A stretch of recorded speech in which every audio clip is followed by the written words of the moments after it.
must have been 6 or 7 when I lived in Lebanon. The country was ravaged by war at the time, and murders were common and frequent. I remember during a particular vicious era when the bombing just rarely stopped. I would stay at home sitting in front of my television, watching a very, very strange show.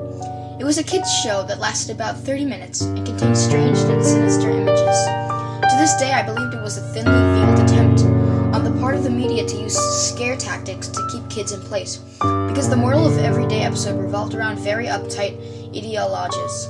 Stuff like, bad kids stay up late, bad kids have their hand under the covers when they sleep, and bad kids steal food from the fridge at night. It was very weird, and in Arabic to top it off. I didn't understand much of it, but for the most part, the images were very graphic and comprehensive. The thing that stuck with me most, however, was the closing scene.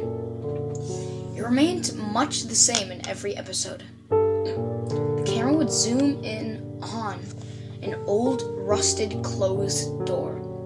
As it got closer to the door, strange and sometimes even agonizing screams would become more audible.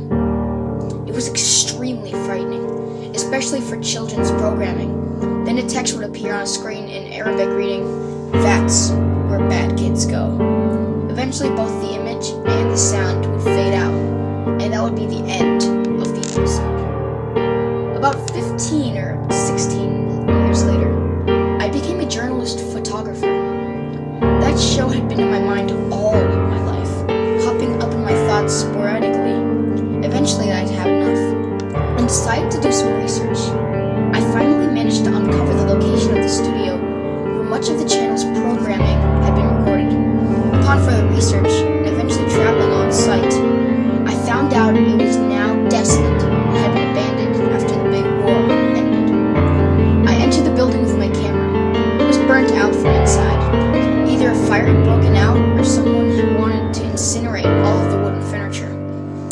After a few hours of cautiously making my way into the studio and snapping pictures, I found an isolated, out-of-the-way room. After having to break through a few old locks and managing to break the heavy door open, I remained frozen in the doorway for several long minutes. Traces of blood, feces, and tiny bone fragments lay scattered across the floor. It was a small room, and an extremely morbid scene. What truly frightened me, though, what made me turn away and never want to come back, was the bolted, caged microphone hanging from the roof in the middle of the room.